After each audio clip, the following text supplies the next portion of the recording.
Assalamualaikum warahmatullahi wabarakatuh. Halo Sobat BEM Universitas Nurul Jadid, kembali lagi di podcast kita yaitu Podcast Siniar Cendekia. Pada pagi ini kita akan membahas tema yaitu membaca tantangan dan peluang dalam meningkatkan indeks pembangunan manusia. Nah ini nih biasanya yang menjadi tolak ukur kemajuan sebuah bangsa. Pada podcast kali ini kita sudah ditemani dengan narasumber kita yang luar biasa yaitu Ibu Husnul Khotimah Nurse MKep. Selamat pagi Bu. Selamat pagi. Bagaimana kabarnya hari ini Bu? Alhamdulillah luar biasa, sehat. Ibu dari mana asalnya? Kalau saya asalnya dari Gondosuli ya, Pepuniran, Kabupaten Probolinggo. Kalau kantornya saya biasanya di Fakultas Kesehatan ya. Fakultas Kesehatan Universitas Nurul Jadid. Sebagai apa di Fakultas Kesehatan? Sekarang jadi wakil dekan Fakultas Kesehatan. Terus selain itu Ibu aktif di mana saja? Kalau aktifnya itu saya lumayan banyak aktivitas di luar gitu ya. Salah satunya itu adalah juga aktif di organisasi profesi di BPNI. Kebetulan saya juga pegang di bagian penelitian riset di sana di organisasi profesi saya. Selain di akademik, di organisasi juga di entrepreneur ya. Saya juga aktif di dunia kecantikan gitu ya. Saya juga punya bisnis di dunia kecantikan. Saya juga punya praktek mandiri di rumah di Gondosuli itu praktek mandiri keperawatan gitu di desa Gondosuli saya. Jadi kalau pagi itu biasanya praktek mandiri di rumah gitu ya. Sudah siang baru di kampus gitu ya. Sampai jam 3 sampai setengah 4. Pulang itu biasanya ya sambil mantau kalau di bisnis kecantikan itu kan sudah jalan sendiri. Kalau pulang baru dengan pasien lagi di rumah seperti itu. Jadi aktivitas saya sehari-hari seperti itu. Beliau ini merupakan sosok yang cukup sibuk ya, jadi cukup multi talent sebenarnya, mulai dari entrepreneur sampai kesehatan kecantikan juga ada beliau. Gitu. Mungkin bisa langsung dimulai Bu tentang indeks pembangunan manusia. Nah sebelum itu apa sih menurut Ibu indeks pembangunan manusia itu? Ya terima kasih. Ini disclaimer dulu ya. Jadi ini opini saya dari berbagai referensi gitu ya. Indeks pembangunan manusia itu kan dibuat oleh standarisasi ya. Gimana standarisasi itu untuk mencapai capaian kualitas hidup manusia. Jadi sumber daya manusia itu yang paling penting bagaimana cara menilai kualitas hidup dari suatu negara atau di suatu daerah tertentu. Jadi negara itu kalau manusianya bagus, itu salah satu yang dilihat itu adalah indikator pembangunan manusianya. Nah, indikator pembangunan manusia itu dibagi 3 gitu ya, dimensinya dibagi 3.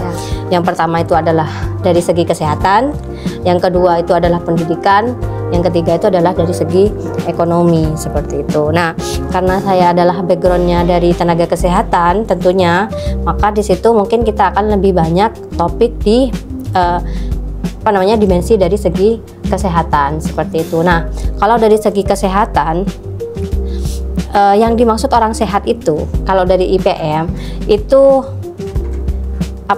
usia, umurnya panjang dan hidup sehat seperti itu. Jadi setuju ya, orang hidup panjang dan hidup sehat. Itu adalah indikator dari kesehatan IPM itu. Gitu. Jadi orang yang hidup sehat dan umur panjang gitu ya, itu ada parameternya sendiri, ada indikatornya. Orang yang hidupnya umurnya panjang dan hidupnya sehat itu indikator atau parameter utamanya dalam itu adalah UHH namanya, usia harapan hidup. Orang itu kalau secara kualitatif itu dilihat dari bagaimana kualitas hidup manusia itu sendiri, bagaimana dia kesehatan hidupnya itu secara kualitatif. Tapi yang dilihat dari capaian UHH biasanya itu secara kuantitatif itu bisa dilihat berapa angka umur panjangnya seorang manusia itu hidup seperti itu, dari dia lahir sampai dia meninggal dunia seperti itu. Nah, yang saya tahu di Indonesia secara nasional itu kemarin 2021 itu biasanya itu sudah meningkat ya, dari 72 tahun ke 73 tahun. Itu secara nasional di Indonesia. Tapi koreksi if I'm wrong gitu. Dah aja. Kalau menurut Ibu bagaimana tentang tantangan dan peluang IPM ini dari segi kesehatan? Maksudnya kan sekarang ya Indonesia kayak gini keadaannya gitu Bu. Jadi tantangannya serta peluangnya IPM-nya gitu. Biar Indonesia ini semakin meningkat pesat ke depannya gitu. Oke. Kita ngobrol santai gitu ya. Orang bisa hidup panjang, usia harapan hidupnya bisa panjang, hidupnya biar bagus gitu ya. Itu banyak faktornya ya. Banyak faktornya ya. Salah satu faktornya tuh sangat banyak sekali sebenarnya. Tapi cuman kita bisa ambil rangkumannya itu adalah yang pertama itu adalah dari pola hidup. Pola hidup yang sehat. Yang pertama itu adalah pola hidup. Yang kedua itu adalah dari segi lingkungan ya. Terus yang ketiga itu adalah dari pelayanan kesehatannya. Yang terakhir itu adalah bagaimana ekonomi dan pendapatannya. Nah, dari yang empat-empatnya ini, satu, pola hidup itu sangat mempengaruhi ke segalanya ini. Itu dari beberapa aspek referensi yang sudah saya pernah baca gitu ya. Jadi ada 3 aspek yang paling penting dalam pola hidup itu. Gitu. Aspek yang pertama ya gitu ya. Aspek yang pertama, orang itu hidup bagus, hidup sehat dan hidup baik lah, intinya manusia itu terdiri dari 3 gitu. Yang pertama itu adalah dari segi fisik. Pola fisik. Yang kedua itu adalah pola mental. Dan yang ketiga itu adalah pola spiritual. Menurut WHO, orang yang sehat itu biasanya tidak hanya sehat di segi fisik, tapi juga sehat secara segi mental dan segi spiritual. Nanti kita akan bahas satu-satu dan hanya pada satu topik ini dulu, yaitu pola hidup. Yaitu pola hidup, bagaimana hidup secara fisik, hidup secara mental, dan hidup secara spiritual. Nah, polanya itu adalah kita punya pola bahwasanya orang yang hidup sehat 3-3-nya itu sudah pasti biasanya kualitas hidupnya biasanya bagus. Itu saya lihat dari berbagai referensi gitu ya. Karena kita coba ambil prevalensi dari masalah dari segi fisik, gitu ya, dari segi fisik. Kalau lihat dari segi fisik, prevalensi gap penyakit masalahnya itu kita tinjau dari beberapa usia. Dari usia gitu ya, dari bayi baru lahir, dari bayi baru lahir itu orang melahirkan, ibu melahirkan itu permasalahan kalau bayinya nggak meninggal ya hidup kan gitu. Itu berarti masalahnya pada kesehatan ibunya. Ya kesehatan ibunya kan banyak faktornya juga, gitu ya. Saat lahir, proses mau melahirkan 1000 hari itu kan juga ada permasalahan sakitnya. Gitu. Contohnya adalah dari segi stunting, gitu ya. Banyak sudah problematika stunting, bagaimana prevalensi stunting gitu ya. Itu sudah sangat banyak sekali gitu. Artinya permasalahan pada usia balita itu kan stunting salah satunya. Kita tarik lagi ke pada usia yang preschool gitu ya. Sebelum sekolah ya. Sekolah sama sekolah gitu ya. Mereka permasalahannya banyak. Anak-anak sekolah itu permasalahannya itu sudah penyakit-penyakit degeneratif itu sudah ada, penyakit seperti contohnya gagal ginjal ya, sakit-sakit organ itu sudah banyak karena polanya itu adalah penyakit sudah banyak itu anak-anak itu sudah banyak faktor kenapa mereka sakit seperti itu. Itu permasalahannya ya, gagal ginjal, darah tinggi, kencing manis itu anak-anak sangat banyak sekali sekarang. Yang kecil-kecil itu. Ya salah satunya karena keturunan gitu, tapi salah satu faktor juga adalah faktor luar gitu yang bisa dihindari gitu sebenarnya bisa. Yang selanjutnya adalah usia remaja. Sudah remaja itu sangat kompleks gitu ya. Salah satu permasalahannya itu adalah merokok ya, pergaulan bebas gitu ya, free sex itu, permasalahan mental health ya. Kita ntar lagi mental health, ini secara fisik dulu. Merokok gitu, bagaimana prevalensi remaja yang merokok saat ini. Terus yang selanjutnya itu adalah usia produktif. Usia produktif sekarang itu banyak sekali yang udah penyakit-penyakit yang fatal gitu ya. Contohnya itu adalah penyakit kanker, ya. Kanker, kencing manis, hipertensi itu sudah sangat banyak sekali. Kebetulan saya juga nangani banyak pasien di rumah gitu ya. Oke, lanjut ya, usia produktif. Prevalensi penyakit usia produktif sekarang itu sangat banyak sekali. Salah satunya itu adalah sakit kencing manis. Menurut International Federation di Indonesia itu tahun 2021 itu sudah 19 juta orang yang sakit kencing manis. Cukup tinggi ya Bu? Sangat tinggi, bukan cukup tinggi, sangat tinggi sekali. Kebanyakan pasien yang ada di rumah itu kebanyakan kencing manis, darah tinggi, kencing manis gitu. Dan selain itu juga adalah sakit kanker gitu ya. Mereka juga sakit kankernya banyak. Dan Kementerian Kesehatan itu 2024 kalau nggak salah ya, koreksi juga jika saya salah, jadi ada sekitar 400.000 laporan baru orang dengan sakit kanker. Banyak itu pada usia produktif. Oh, bukan pada usia lanjut usia ya? Berarti itu pada usia-usia produktif. Remaja gitu ya Bu? Ya, pada usia-usia produktif itu sudah bisa sakit itu semuanya. Kalau usia lanjut itu penyakitnya sudah pasti banyak ya. Iya. Ada yang sakit ginjal, ada yang sakit jantung, udah sakit-sakit artritis atau sakit asam urat yang biasanya orang itu ya. Orang ya. Dari segi aspek usia yang sudah di segi aspek usia yang ada prevalensi penyakit-penyakitnya itu, tentunya itu kan tadi polanya adalah pola fisik. Sakit masalah yang memang terjadi karena pola fisik. Pola fisik. Gitu. Makanya orang yang fisiknya bagus biasanya mentalnya juga bagus. Iya, salah satu orang yang sudah sakit itu biasanya sudah mentalnya juga kena. Iya, gitu ya. Cuman ini bisa dibalik juga. Pola yang kedua itu adalah pola mental ya, atau yang disebut dengan mental health, kesehatan mental. Orang yang pertama kalau fisiknya sudah bagus belum tentu mentalnya baik. Kita kelihatan sangat baik-baik saja gitu ya, tapi mentalnya dia nggak bagus, dia tidak bisa bagaimana mengelola perasaan dan emosinya. Biasanya faktornya kenapa kok bisa kayak gitu? Faktor yang biasanya pola mental dan pola perasaan gitu ya, itu kan masuk mental ya. Itu yang pertama itu kalau menurut Kalistaroy ya, adaptasinya Kalistaroy, dia tidak bisa beradaptasi dengan perubahan adaptasi lingkungan, adaptasi pola hidupnya itu gitu. Mereka tidak nerima dulu, oh seharusnya saya nggak begini, harusnya saya begini. Mereka punya standar hidupnya mereka masing-masing, kan setiap orang itu punya harapan yang ingin dicapai, cuman kadang mereka tidak menerima ya, salah satunya begitu. Nah cuman orang itu kalau sudah mentalnya baik, cara emosional dia baik, perasaannya baik, mereka akan mudah menerima dan akan puas dengan kualitas hidupnya mereka sendiri. Ya enggak? Setuju ya? Kalau semuanya mentalnya bagus nih, dia perasaannya bagus, emosinya enak gitu ya. Jadi lebih enak aja gitu hidup. Mau bagaimanapun terjadi di luar, kalau perasaannya mereka sedang baik-baik saja, ya mentalnya bagus gitu. Ya nggak? Setuju ya? Setuju kan? Iya, setuju. Ya, setuju. Ya, karena saya membaca polanya seperti itu. Jadi tadi fisik, mental itu sangat penting sekali. Orang yang mentalnya sudah tidak sehat, artinya dia memiliki depresi, memiliki kesehatan, kecemasan, kekhawatiran gitu ya. Terlalu mengkhawatirkan besok, dan terlalu mengkhawatirkan yang sudah terjadi gitu. Mereka jadinya tidak hidup di saat ini gitu. Mereka lebih overthinking lah gitu.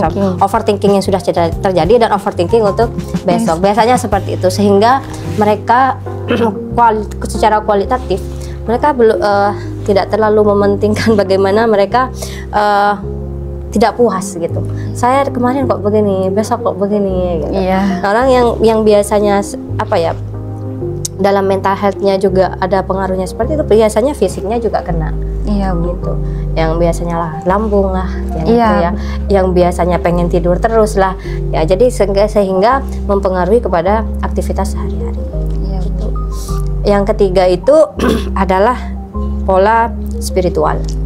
Agama gitu. Ya, tentang keyakinan, kepercayaan dan keyakinan. Bagaimana mereka menilai segala sesuatu hidupnya itu tergantung dari perspektif manusianya masing-masing ya, keyakinannya mereka apa saja. Saya tidak mau menilai bagaimana perspektif dalam agama Islam, tidak.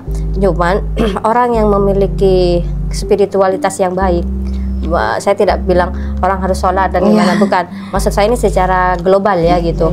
Orang yang memiliki keyakinan yang baik biasanya ya gitu, maka perilaku mereka terhadap orang lain, perilaku mereka terhadap diri mereka sendiri dan apalagi kepada Tuhan mereka, dan mereka yakin gitu ya, biasanya mereka juga akan memiliki pola hidup yang baik seperti itu. Jadi kalau tiga-tiganya yang tadi ini gitu ya, dari pola fisik, yang kedua itu adalah pola mental, perasaan dan emosional itu ya, dan yang terakhir itu adalah pola spiritual. Artinya gitu ya, orang yang hidupnya sehat, dan tadi ya indikator IPM yang tadi itu, usia harapan hidup seseorang itu bisa hidup dengan baik itu jika sudah sehat tiga-tiganya ini, gitu ya rahasia gitu. Tapi Bu, setelah Ibu yang dari semua dijabarkan ya Bu, kan kalau kayak kita sebagai mahasiswa, sebagai ibu yang tenaga kesehatan pasti kan tahu dengan pola yang tadi, mulai dari pola hidup sehat baik secara fisik, mental maupun spiritual. Tapi kan hari ini banyak kayak orang awam gitu Bu, jadi gimana caranya untuk biar mereka juga tahu gitu tuh Bu? Kalau mereka nggak tahu, otomatis kan mereka nggak akan menerapkan pola hidup sehat, nggak akan menerapkan mental yang sehat, juga spiritual yang baik gitu. Jadi mungkin itu salah satu faktor gitu kenapa IPM tidak meningkat, karena masih banyaknya orang awam yang nggak tahu sama pola yang Ibu tadi sebutkan. Bagaimana menurut Ibu? Awam itu dalam definisi yang seperti apa ya? Ini maksudnya orang awam tuh mungkin cara pandang mereka, cara berpikir mereka, atau dari segi pendidikan dan kualitas pengetahuan mereka. Saya coba tarik kesimpulan itu, awam itu maksudnya tidak paham tentang kesadaran bagaimana pola hidup sehat gitu ya. Yang jauh dari jangkauan Vaskes biasanya. Vaskes itu tadi kan usia harapan hidup tuh kan ada 4 faktor tuh. Iya. Ada pola hidup. Iya. Terus ada apa namanya tadi? Lingkungan. Ada pelayanan kesehatan sama ekonomi. Yang saya describe yang tadi yang banyak itu masih di pola hidup. Fisiknya. Habis itu pola fisik, pola apa namanya yang kedua itu pola mental, dan pola spiritual gitu ya. Nah itu orang sebenarnya manusia itu sudah tahu, kalau menurut saya, versi saya ya, disclaimer ya, argumen saya, sebenarnya manusia itu sudah paham bagaimana cara hidup yang baik. Yang menstandarisasi segalanya itu kan kita. Contoh, oh hidup yang baik itu harus banyak uang, kan tidak. Dia punya banyak uang, dia bisa beli kesehatan dengan bagus, tapi dia tidak memiliki mental yang baik. Gitu. Orang yang awam pun kalau mereka bisa beradaptasi dengan baik dari segi makanan mereka, meskipun di desa ya, contohnya ya awam kebanyakan kan orang di desa kebanyakan ya, tapi juga orang kota juga banyak yang seperti itu gitu maksudnya. Jadi kita lihat perspektifnya dulu, itu maksudnya dari awam itu gimana gitu. Karena yang saya tahu juga, orang yang awam itu biasanya kalau dikasih tahu edukasi tentang kesehatan itu biasanya lebih nurut. Bu. Ibu nanti kalau bisa dikurangi ya makanan garamnya. Itu oh iya biasanya apa saja yang harus dikurangi. Itu biasanya mereka itu dikasih tahu tuh lebih aware gitu. Oh saya nanti nggak boleh makan ini nih. Gitu. Biasanya ya gitu sih. Tapi kan banyak faktor juga seperti itu. Namun yang paling penting itu dari yang pola hidup tadi itu adalah tiga-tiganya tadi gitu. Nah orang itu biasanya kalau dia memiliki pengetahuan yang baik, itu seharusnya perilakunya juga harus bagus. Harusnya kan begitu. Itu kan harus berbanding lurus. Orang yang memiliki pengetahuan yang baik, perilakunya harus baik. Ya, gitu. Amalnya harus baik kan gitu kan. Tapi kan banyak orang yang tahu tapi tidak berperilaku yang baik seperti itu. Jadi faktor yang selanjutnya itu, sekarang itu sistem informasi kan sangat banyak sekali. Jadi tidak menutup kemungkinan informasi itu mereka tuh bisa mencari di gadget ya. Kita bisa cari apa saja di HP kita. Apa nih? Sakit apa nih? Apa nih? Nah gitu. Itu kayaknya orang awam sekarang pun sudah memegang HP semuanya. Mereka bisa mengakses semua informasi kesehatan itu melalui HP. Gitu. Jadi permasalahannya itu sangat kompleks sekali ya. Cuman dasarnya itu adalah memang yang 3 tadi. Manusia itu sehat tiga-tiganya yang tadi itu biasanya sehat secara keseluruhan. Contoh perilaku lingkungan. Lingkungan yang tidak baik itu sangat mempengaruhi terhadap pola hidupnya juga. Contoh airnya, sanitasinya seperti apa gitu ya. Nah, kalau lingkungannya tidak bagus, ya otomatis meskipun dia polanya yang tadi bagus, tapi lingkungannya tidak mendukung juga sakit kan gitu. Iya Bu. Ya yang kayak di pedalaman itu. Ya bukan hanya di pedalaman, di kota itu kan polusi, contoh polusi industri gitu ya. Seperti sanitasi airnya seperti apa gitu ya. Jadi dari segi lingkungan pun juga memang harus dijaga gitu. Jadi tidak hanya dari pola hidup yang tadi, yang tiga-tiganya itu. Kalau lingkungannya juga tidak mendukung, ya semuanya nonsen juga gitu. Kayak industri-industri yang membahayakan, bagaimana mereka itu yang mempengaruhi terhadap polusi udara gitu ya. Kita sudah tenaga kesehatan tuh ngasih tahu, Bu, nanti deteksi dini, Bu, nanti polanya harus begini, kurangi makan ini. Tapi lingkungannya tetap tercemari, ya kita tetap sakit juga gitu. Iya. Gimana untuk cara mengatasi kalau emang udah dari orangnya sudah tadi kita lingkungannya nggak mendukung? Itu kita selesaikan dulu yang ini, faktor-faktor yang tadi itu. Yang pertama itu pola hidup yang 3 tadi, yang kedua itu adalah faktor lingkungan yang tadi. Faktor lingkungan ini kan juga penting, bagaimana air mereka bersih, sanitasinya bagus gitu ya, sehingga sakit yang dari semua aspek yang tadi, dari aspek orang ibu hamil sampai lanjut usia itu bisa tertangani dengan baik dari lingkungannya yang sudah aman. Kalau lingkungannya nggak aman, ya tadi aspek bisa terjadi apa saja pada kelompok-kelompok yang tadi, kelompok dari balita sampai lanjut usia. Kan kita bisa tahu nih, contoh kalau seumpamanya industri, Bu. Industri ini sangat pengaruh terhadap pola hidup fisik. Kenapa bisa seperti itu? Industri yang memproduksi makanan-makanan yang ultra food. Contoh ultra food itu junk food itu. Kalau produksinya masih banyak nih makanan-makanan yang kurang sehat gitu ya. Contoh banyak kan yang kurang sehat. Industrinya masih supply terus nih makanan-makanannya yang kurang baik. Berarti kan harus ada yang minum dan ada yang makan. Siapa yang mau makan dan yang minum kalau bukan manusia? Iya, Bu. Berarti harus yang ditekankan itu secara makronya juga gitu. Tidak hanya tenaga kesehatannya, tidak hanya kitanya saja, tapi juga harus ada kebijakan-kebijakan yang memang harus dibijaki seperti itu. Berarti butuh turun tangan dari pemerintah langsung atau pastinya bagaimana? Itu sangat wajib sekali gitu ya, secara makro seperti itu. Kita sudah tenaga kesehatan, nanti penyuluhan, edukasi kita untuk penyakit-penyakit degeneratif, untuk penyakit ini, bagaimana penurunan stunting gitu. Kebijakan pemerintah itu sangat berperan sekali. Salah satunya adalah secara makro gitu ya, secara makro. Ini masuk ke strategi daya, salah satunya adalah dari pemerintah. Kalau saya lihat upaya tenaga kesehatan, upaya dinas kesehatan, itu sudah sangat banyak sekali untuk penurunan stunting, untuk penyakit-penyakit menular, untuk penyakit yang tidak menular semuanya. Saya kira upaya mereka itu sangat banyak dan sangat bagus sekali dari segi promosi kesehatannya, dari segi preventifnya gitu ya. Itu sudah pencegahan, pengobatan dan lain-lainnya itu saya kira udah sangat bagus ya, sangat bagus dari segi upaya mereka. Namun ketika pemerintah juga mendukung saya juga asumsi gitu ya, pemerintah juga ada anggaran dana untuk alokasi dana untuk penurunan stunting, alokasi dana untuk pencegahan penyakit menular, itu sudah ada semuanya gitu ya.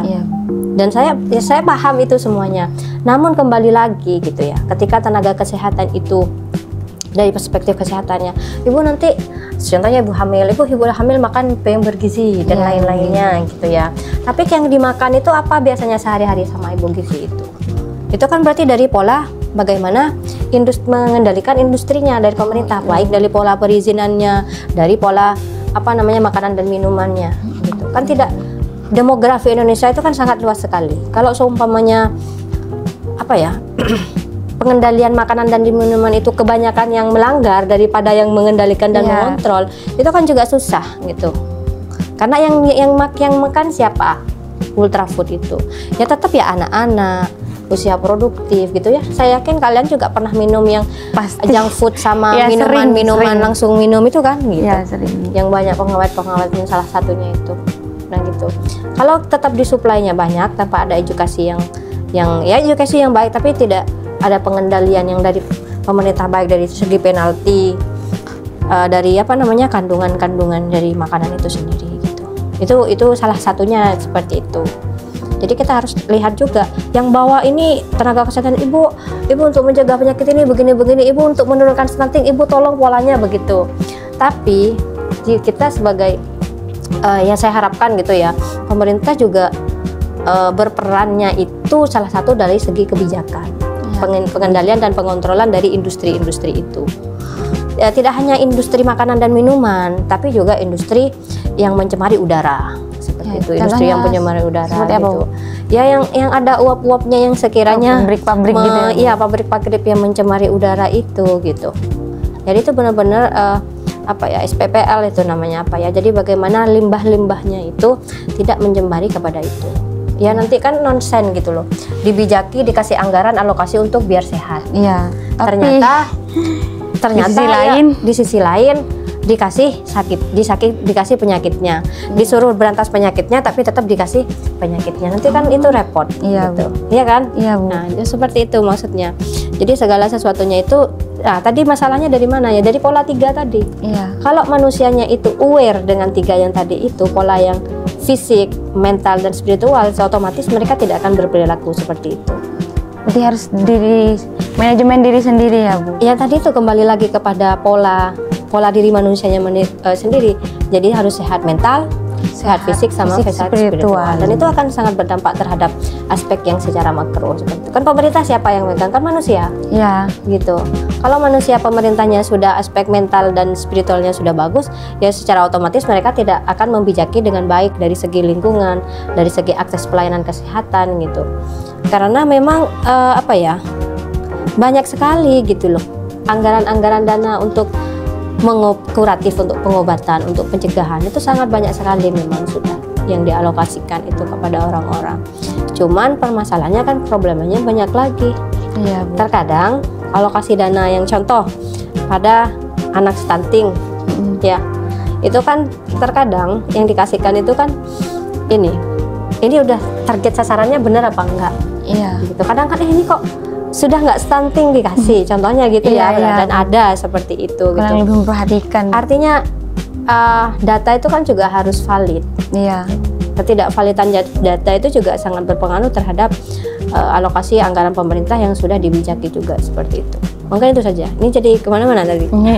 Ya. Jadi sebenarnya tantangan sama peluangnya itu sudah ada, cuma kurang alokasi aja gitu mungkin ya, Bu. Maksudnya?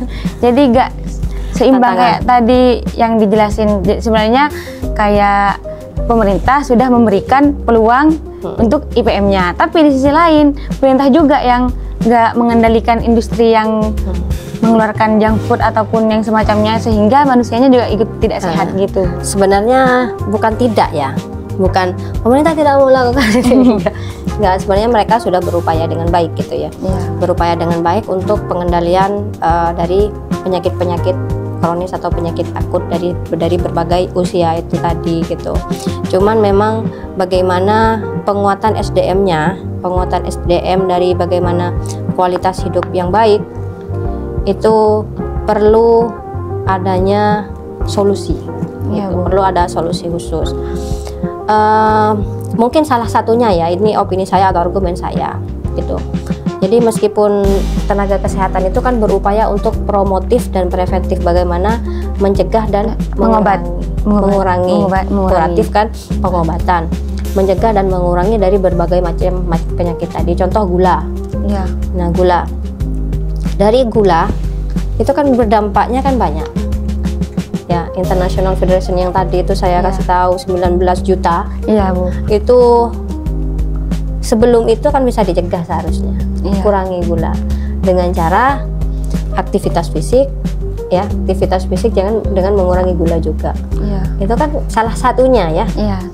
Penyakit kanker itu bukan hanya karena ini, tapi karena di industri dan lingkungan. Gitu. Jadi banyak upaya-upaya yang memang harus diberikan gitu. Cuman di sini IPM itu atau Indeks Pembangunan Manusia itu memiliki keterbatasan. Indeks pembangunan manusia tadi, karena kan yang dilihat hanya mengukur usia hidup. Oh, kalau usia hidupnya panjang berarti apakah hidupnya sehat juga? Gitu kan itu kan yang itu sebenarnya keterbatasannya sih. Jadi keterbatasan UHH atau apa namanya usia harapan hidup, oh kalau usianya panjang ini berarti bagus gitu kan. Itu kan secara kuantitatif. Padahal di situ juga harus dilihat, tidak juga menggambarkan bagaimana kualitas manusianya. Terus versi argumen saya gitu ya, tidak menggambarkan kualitas manusia seutuhnya gitu. Kualitas manusia seutuhnya, dan karena manusia itu dipengaruhi dari berbagai faktor yang tadi.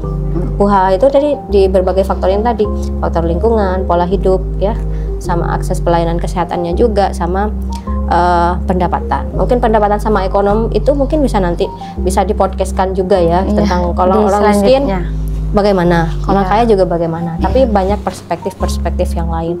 Jadi kalau saya ya itu. Jadi dari tantangannya itu adalah ya prevalensi penyakit dari berbagai usia yang tadi, kualitas pelayanannya kalau mereka sakit, ya kalau mereka sudah sehat dari 3 yang tadi, pola fisik, pola mental, dan pola spiritual, saya kira rumah sakit itu tidak ada orang sakit selain orang kecelakaan. Karena fisik, mental, dan spiritualnya sudah bagus gitu. Karena itu berdampak terhadap seluruh aspek kehidupannya. Gitu. Dari yang 3 itu ya. Ya palingnya di rumah sakit cuma orang kecelakaan aja gitu ya, masuk rumah sakit. Nggak ada penyakit-penyakit yang lainnya seperti itu. Itu ya itu argumen saya seperti itu. Ada lagi pertanyaannya? Strateginya sudah? Sudah, bukan. Oh ya udah. Mungkin tambahan ya? Ya. Tambahan saya itu adalah IPM ya, Indeks Pembangunan Manusia itu harus ada penguatan dari manusianya itu sendiri gitu. Saya penekanan conclusion atau rangkumannya gitu ya. Jadi strategi yang pertama itu adalah penguatan dari SDM-nya, manusianya, termasuk dari yang kesehatan tadi gitu ya, pola hidupnya, pola hidup fisik, mental, dan spiritual. Dan yang kedua itu adalah pengembangan dari berbagai sektor gitu ya. Sektor yang pertama itu adalah dari sektor kesehatan, kesehatan, dan tentunya yang tadi ya. Yang ketiga itu adalah segi teknologi gitu. Teknologi itu kan sangat berpengaruh sekali terhadap kehidupan manusia sehari-hari gitu. Jadi untuk kerjasama pengembangan berbagai stakeholder itu harus bagus gitu. Contoh gini, teknologi itu apa? Contoh dinas kesehatan, dinas ini itu harus satu data gitu. Sehingga ketika membijaki pemerintah itu langsung poin kepada manusianya yang menjadi prevalensi permasalahan yang tadi. Mungkin itu saja dari saya ya. Penutup ya Bu, kayak pesan Ibu untuk tenaga kesehatan atau untuk mahasiswa gitu sebagai agent of change gitu Bu, biar gimana IPM ini bisa meningkat dari kita maupun para pemirsa yang nonton ini Bu. Pesan dari Ibu pribadi. Ya, pesan saya itu adalah karena kita adalah manusia, tentunya targetnya kan tetap manusia. Ya manusia itu harus sehat yang 3 tadi. Sehat dari fisik, mental, dan spiritual. Gitu. Kalau 3-tiganya itu sudah baik gitu, itu sudah baik. Contoh di pendidikan, harus memiliki pendidikan yang baik gitu ya, belajar kesehatan yang baik, menjadi tenaga kesehatan yang baik. Tapi kalau tenaga kesehatannya sudah sakit mental juga, kayak itu kan juga repot. Jadi udah 3-tiganya setiap manusia itu harus memiliki pola 3 tadi itu. Fisik, mental, sama spiritual. Sehingga target IPM hidup panjang, umur panjang dan hidup sehat. Kalau udah hidupnya panjang dan umur sehat, berarti IPM-nya juga nanti meninggalnya bisa meninggal umur 90 atau 100. Nanti IPM-nya masih tinggi sekali kan gitu. Itu kan targetnya gitu. Cuman polanya tadi itu yang saya rangkum itu 3 tadi itu. Itu saja.